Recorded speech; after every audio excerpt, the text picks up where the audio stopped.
Les Montois courageux obtiennent un bonus défensif précieux dans la course à la qualification et un barrage à domicile. Le premier acte fut marqué par l'exclusion définitive d'entrée de jeu de Julien Cabane après 2 minutes au chronomètre. Coupable d'un plaquage non maîtrisé à l'endroit de Martin Bustos Moyano, Mr Ramos, l'arbitre de la rencontre, n'a d'autre choix que d'appliquer le règlement et tendre le carton rouge pour l'ailier landais.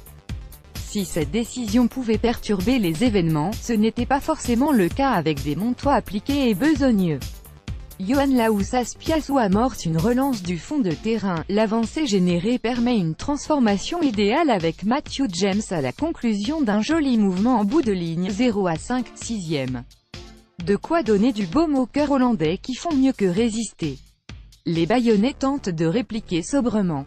Sobus ajuste 3 points après un bon travail des avants-locaux. 3-5, 10e.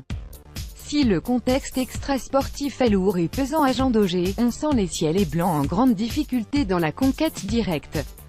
Pourtant un dernier coup de rein salvateur de Martin Bustos Moyano, qui parvient à déchirer le rideau défensif montois, remet sa formation sur les bons rails.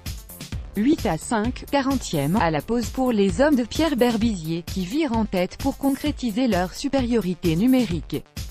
Les Landais plient mais ne rompent pas sous une pluie diluvienne. Les acteurs vont tenter d'envoyer quelques séquences bien senties.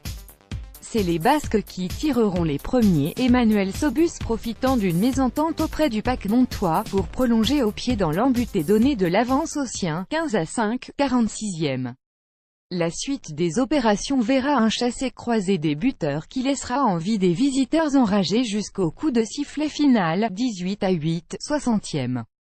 Les locaux sont dans l'incapacité de tuer la rencontre, les Montois finiront de ce fait en trombe. Le pack landais mettra à la faute son vis-à-vis, Mr Ramos filera entre les perches pour l'essai de pénalité. 18-15, 76e. Une fin de match dantesque, puisque les Montois s'offraient même une balle de match pour rafler la mise. Sans succès au final, l'aviron bayonnais récolte une victoire étriquée mais précieuse dans un contexte peu évident suite à la démission du président Francis Salagoïti.